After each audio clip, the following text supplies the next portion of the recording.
दोस्तों, मैं विकास शर्मा, आपका दोस्त, आपका साथी। आज मैं एक ऐसे टॉपिक पे आपके साथ चर्चा करने के लिए आया हूं जिसका नॉलेज हम सभी को होना बहुत जरूरी है। साथियों, मैं पिछले 10-12 साल से ज्वेलरी लाइन में सेल्स एग्जीक्यूटिव का काम कर रहा हूं। तो जब हम क्लाइंट डील करते हैं तो बहुत सी ऐसी चीजें हैं जो क्लाइंट्स को मालूम होनी चाहिए, जो लोगों को मालूम होनी चाहिए, पर लोग अभी भी उन चीजों से अनभिज्ञ हैं, उन चीजों को नहीं जानते हैं। तो मैं आज कुछ ऐसे ही पॉइंट्स, छोटी छोटी बातें हैं जो मैं आप लोगों के साथ शेयर करूंगा, जो हर व्यक्ति को मालूम होना चाहिए, ताकि जब भी ज्वेलरी परचेज करने के लिए हम जाएं तो हम किसी भी तरीके से धोखे से, किसी भी तरीके के स्कैम से हम बच सकें।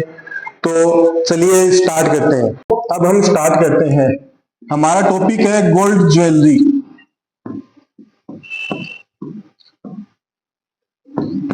ज्वेलरी परचेज करते समय सबसे ज्यादा ध्यान में रखने वाली जो बात है, जो चीज है, वो ये है कि हम जो भी ज्वेलरी परचेज कर रहे हैं वो ज्वेलरी हॉलमार्क है या नहीं है। तो सबसे पहला अपना पॉइंट है हॉलमार्क।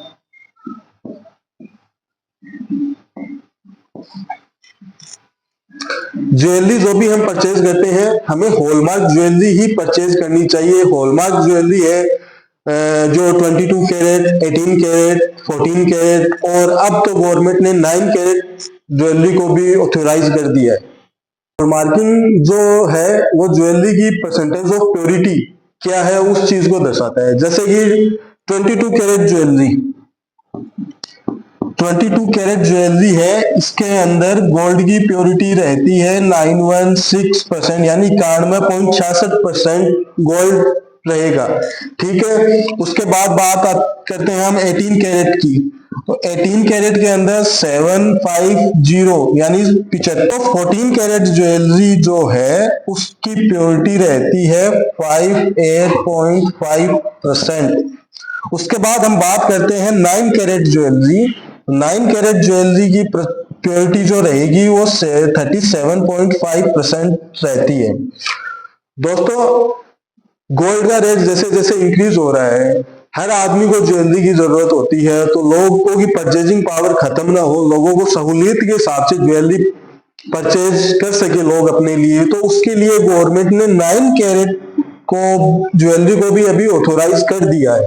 हॉलमार्किंग पे बहुत विज्ञापनों के द्वारा लोगों तक जानकारी पहुंचाने के बाद भी, लोगों को बहुत नॉलेज होने के बाद भी, एक्चुअल में अभी भी बहुत से लोग ऐसे हैं जिनको ये मालूम नहीं है कि रियल हॉलमार्क होता क्या है। यही मालूम नहीं होने की वजह से कई लोग हैं वो उनके साथ स्कैम करते हैं, उस चीज का गलत फायदा उठाते हैं। तो अभी मैं आपको बताऊंगा कि हॉलमार्किंग होता क्या है। दोस्तों, हॉलमार्किंग जो होगा उसके अंदर जो स्टाम्पिंग रहेगी, उस स्टाम्पिंग के अंदर सबसे पहले तो आपको मिलेगा BIS का लोगो। ठीक है। उसके बाद मिलेगा आपको प्योरिटी, जैसे कि 916 जो 22 कैरेट की प्योरिटी है, उसके बाद 22 कैरेट मेंशन मिलेगा। ठीक है। तीसरा, पहले यहाँ पे एक हॉलमार्किंग सेंटर का लोगो मिलता था, उसके बाद जिस ज्वेलर से आप इसको परचेज कर रहे हो उस ज्वेलर्स का यहाँ पे लोगो मिलता था। अभी इस वर्जन को गवर्नमेंट ने अपडेट कर दिया है, जिसको हम बोलते हैं HUID, जो ज्वेलरी को एक अपना परमानेंट नंबर देता है। हर आर्टिकल का एक परमानेंट नंबर होता है।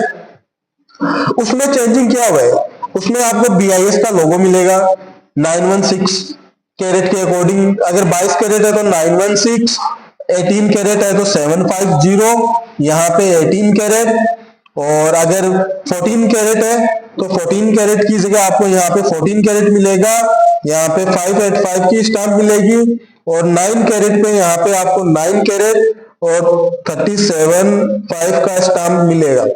ठीक है। अब रही आगे की बात, तो अभी जो चेंजमेंट हुआ है वो यहाँ पे हुआ है कि जो हॉलमार्किंग सेंटर था उसका लोगो और ज्वेलरी का लोगो हटा के यहाँ पे एक 6 डिजिट का ज्वेलरी का परमानेंट कोड होता है, वो कोड यहाँ पे मेंशन किया जाता है। जब भी आप ज्वेलरी परचेज करें तो हॉलमार्किंग का आप विशेष ध्यान रखें। हॉलमार्किंग चेक करके आप अपने मोबाइल पे BIS के ऐप डाउनलोड करके उस पे उसका HUID नंबर डाल के उसका वेरीफाई करके, कंप्लीट हिस्ट्री चेक करके उसके बाद ही ज्वेलरी परचेज करें। तो आप किसी भी तरीके के स्कैम से बच सकते हैं, कोई भी आपके साथ धोखाधड़ी नहीं कर सकता है। आप अपना जो अमाउंट पे कर रहे हो उस पूरी अमाउंट के अकॉर्डिंग आप अपनी जो आर्टिकल है वो परचेज कर सकते हो। तो आज के लिए इतना ही। नेक्स्ट वीडियो में हम मिलेंगे जिसके अंदर हम इससे रिलेटेड और भी जानकारियां हैं, जो छोटी छोटी बातें हैं जो हमें ध्यान में रखनी चाहिए, उसके बारे में हम आपसे चर्चा करेंगे। तो अगर वीडियो आपको अच्छा लगा हो, जानकारी आपको अच्छी लगी हो, तो मेरे YouTube चैनल एसएस नॉलेज को लाइक, शेयर और सब्सक्राइब करें और अपना सहयोग दें। धन्यवाद।